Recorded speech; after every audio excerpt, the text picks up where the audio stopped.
Pois é, galera, fim de jogo aí em Cuiabá, Cuiabá-Bayern 2, São Paulo 0, né? E terrível. São Paulo é um 0, cara, um nada. São Paulo realmente não consegue criar nada, é uma bagunça geral esse time de São Paulo. É totalmente inadmissível o São Paulo pegar o vice-lanterna do Campeonato Brasileiro e não conseguir fazer nada, absolutamente nada, não deu um chute a gol. Ele agora aí, uma defesa do Walter no finalzinho ali, é o máximo que o Walter fez aí pra poder pelo menos dizer pra família que ele tava no jogo. Se o Walter tiver que justificar pra esposa dele que ele tava no jogo, ele mostra esse último lance aos 54 do segundo tempo. Muito pouco para o time do São Paulo que pretende ou tem a presunção de chegar na fase de grupos da Libertadores. Não consegue se impor contra o vice-lanterna do Campeonato Brasileiro. A gente estava falando aqui muito sobre postura, então tem muita coisa errada para a gente falar aqui. Zubeldia, jogadores, mas acima de tudo isso, postura, vontade. Esse time mostrou em algum momento vontade de querer estar no G4, vontade de querer ir para a Libertadores, vontade de dar uma resposta para o torcedor que ele poderia confiar nesse time. Em nenhum momento a gente viu isso. E como eu falei no pré-jogo, como eu falo na programação da Arquibancada Tricolor, em vários momentos, sim, eu sou contra a demissão de um treinador no meio de uma temporada, no decorrer de uma temporada. Mas o Zubeldia ele precisa se ajudar. O Zubeldia precisa mostrar que ele também está trabalhando para melhorar.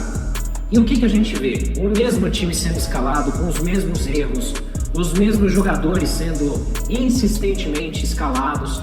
Ele não tira o Luiz Gustavo por nenhum decreto. O Luiz Gustavo pode fazer o que for, o que ele quiser em campo, que ele não sai. As armas que o Zubeldia tem para mudar o jogo são Lisieiro e Nestor. Não estou culpando os jogadores, tá? Porque o Lisieiro para mim não jogou mal. Assim, não é um cara que entra e se fala, putz, acabou com o jogo, destruiu o jogo. Não é isso. Só que se você precisa ganhar, se você precisa buscar o jogo, você tem que tentar alguma coisa diferente. O único jogador que a gente enxerga ali, que também, claro, esse elenco precisa de reforços, o elenco não é dos melhores, mas o único que você olha ali que você fala, pô, pode melhorar o time, é o William Gomes.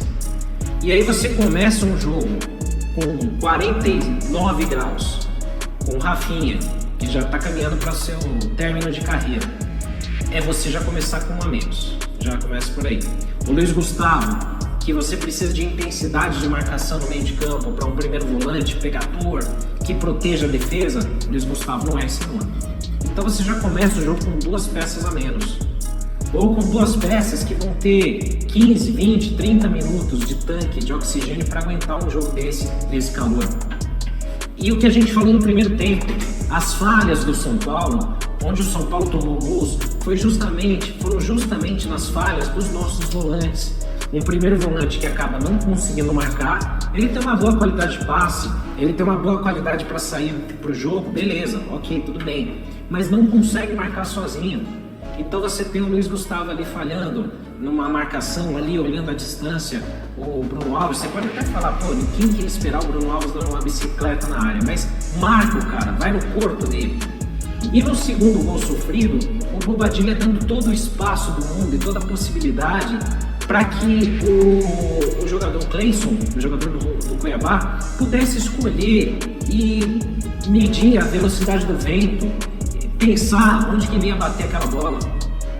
Então como é que você marca a distância? Como é que você tem 2 volantes que não marcam, que não dão proteção para a defesa e que se pelo menos conseguissem ajudar a criar jogadas, a fazer uma saída de bola boa para o ataque do São Paulo, você pode até falar, putz, beleza, eu perco o poder de marcação, mas eu ganho na criatividade, na criação de jogadas. Mas não acontece uma coisa nem outra. Então assim, tudo bem, existe a responsabilidade aqui dos jogadores que estão muito abaixo. O Lucas faz tempo que ele está jogando bola. O Luciano no meio, tô cansado, realmente tô cansado de falar que é a mesma coisa. Luiz Gustavo não tem a pegada que a gente precisa no meio de campo. Bobadilha disperso, muito distante, muito espaçados os volantes. Beleza.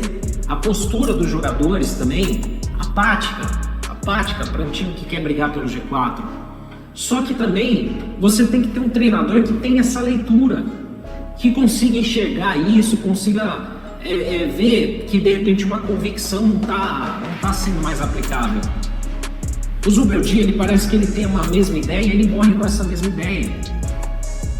Eu costumo falar aqui, eu tô até vendo o chat aqui, algumas pessoas falando, mas o Lucas não era craque? Sim, o Lucas é craque.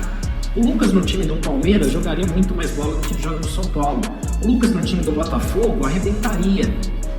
O Lucas, ele tá num mau momento sim, mas se você prefere o Canhete, se você prefere o Benítez que jogava um jogo e passava 9 no DM, parabéns pra você. Aí é o seu critério, é a sua vontade de sofrer. Eu prefiro ter um cara acima da média nesse elenco que pode fazer alguma coisa e que num time acertado possa trazer jogadas para o time do São Paulo do que ficar numa birra ou como muita bobeira, muita bobagem que eu vi em mídia social nesses últimos dias. Perdeu um pênalti, é pipoqueiro. Beleza, o Raí então é um pipoqueiro para você também, porque perdeu 2 pênaltis contra o Corinthians no Morumbi lotado, uma decisão, né? Se é esse o critério aí, parabéns para você.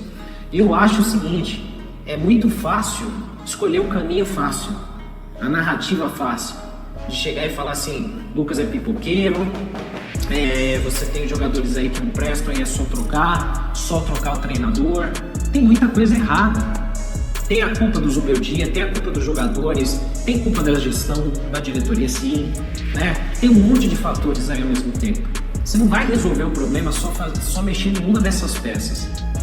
Mas o que eu falo é o seguinte, você tem que criticar sim.